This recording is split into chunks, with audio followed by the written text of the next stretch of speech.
On Mondays on the Shifts and Pucks podcast, we talked Canucks. And we talked postgame after a 7-2 loss to the New Jersey Devils. Felt a little up and down at that time. And although the things have gotten better, it was frustrating to see the results go one way, one game, and then another game different. To stay on a bit of a roll here, and they get in the playoffs, whatever. It happens and be great and be fun to watch. But it's all about how do you make this team better from now until the start of next season and going into next season and beyond. That should be the focus of this management team. And I know that's the focus of this management team. I have to admit, though, the past couple of games have felt like a little bit of whiplash just because, like, we either win by 7-1 or we lose by 7-2. Or what was the game against Anaheim? We lost like 7-3 or 7-4 or something like that. So, when was the last time we had like a close 2-1 game? I don't remember. Yeah, it's been a while for sure. Actually, it was probably the San Jose game where the San Jose tied it with 0.0 seconds, and then the Canucks won in overtime. That's the last close game. Yeah, that was the last close game. And I think even in the Calgary, like, to me, the Rangers game, they had that little minor slip up at the end. When you're up by a bit, that happens. But I thought in the Rangers game, that was a pretty strong, detail-oriented game. But even the Calgary game, there was there was at least, I remember 4 breakaways in that game. 2 of them were shorthanded. And then Demko makes the save without the stick off of Rasmus Andersson. If he doesn't make those stops, that's an entirely different game. So, and I think that this team has been relying so much on and sort of has this trust with Demko that he is going to make the big save, and he will make the big save. I don't think anyone here is disagreeing with that, but they've got to tighten up. They simply have got to tighten up defensively. They have to find a way to do that. And I don't know if I'm not blaming the coach. I'm not necessarily blaming the players' structure. I think there's a lot of things that go into it, but it's a lot of run and gun hockey, and that's why we're seeing some lopsided scores. But right now, that's what they have to do to win games.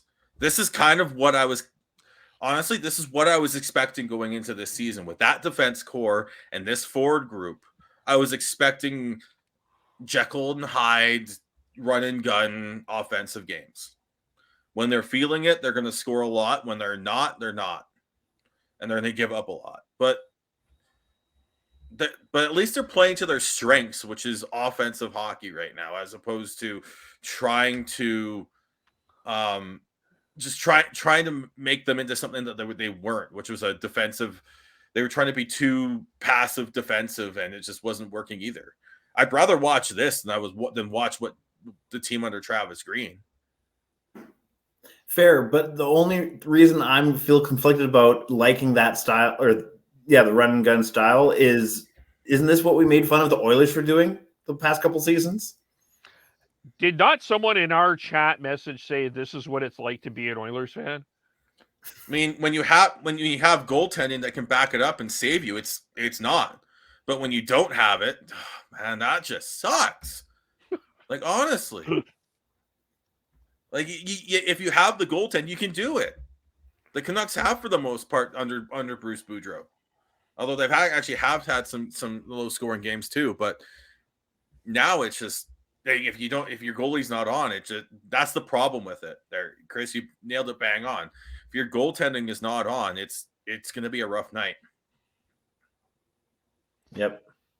Yeah, and it was rough for the Canucks tonight. But I mean, the season isn't over. I mean, depending on where you're at here, they're not far out of the playoffs. I think the thing that I think is also happening here is with these scores. I mean, Thursday and then yesterday, you see Twitter is all like, wow, this team is so great. Okay, now, no, okay, forget this JT Miller trade. We want a first-round pick for Tyler Mott and your top prospect. Damn it. And then today it's all like, oh, you got to sell everything, right? So it's kind of Jekyll and Hyde on Canucks Twitter, too. Well, I think I'll go into what I brought up, and I was listening to Halford and Bruff in the morning, and it's like cheering the team versus cheering the process. And there's pros and cons to both sides. And I think it's a very interesting discussion to have, I think, because there's a lot of people who would want to just, at this point in the season, and honestly, this drives me nuts.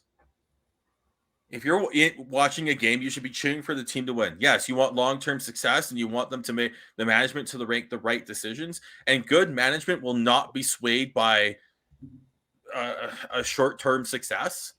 And they will know that and they should know, and I have confidence in Alvin and Castengay and Cami Granado and Rutherford and Derek Clancy to know that they need to be looking more long-term than short-term here.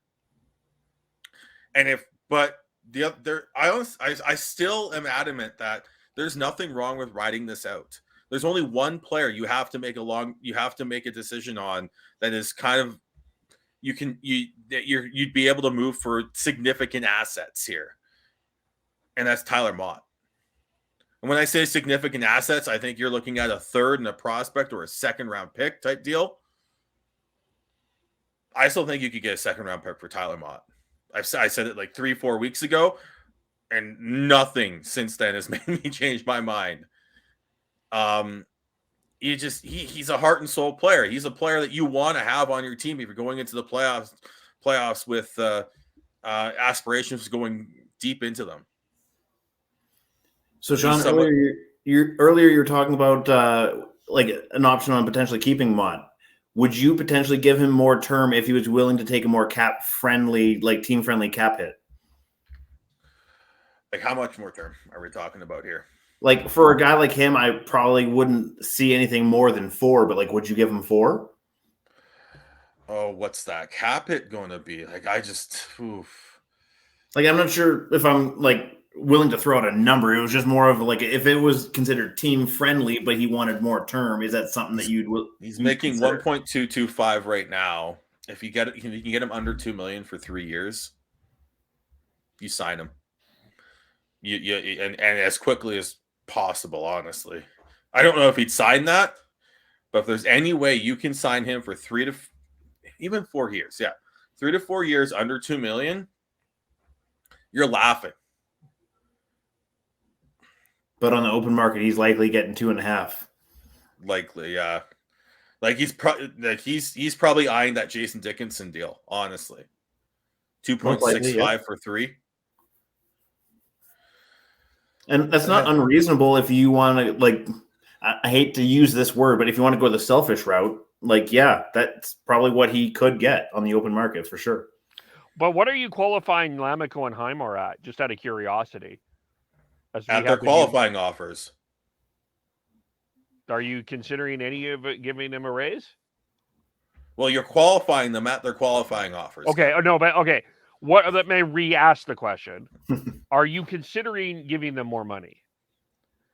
I mean, if you can, honestly, both of them would sign them to two-year deals at what Mott's making, 1.225. If you can sign 2-year deals at around $1 million, maybe a bit above, like Mott. Are they both below $1 million right now? They're both 750 and 725. Okay. They've got arbitration rights on as RFAs. Yeah, so give them a healthy raise, reward the run they're on, and with the run they're on, our rights mean a lot for them. So, yeah, give them a pat on the back, give them a raise, but don't do anything stupid. And with our current management, like Sean said, with our current management in place, I don't think they're going to. Or go to follow us on Twitter at Shifts and Pucks, Facebook.com Shifts and Pucks, YouTube.com Shifts and Pucks, Twitch.com Shifts and Pucks, and subscribe wherever you get your audio.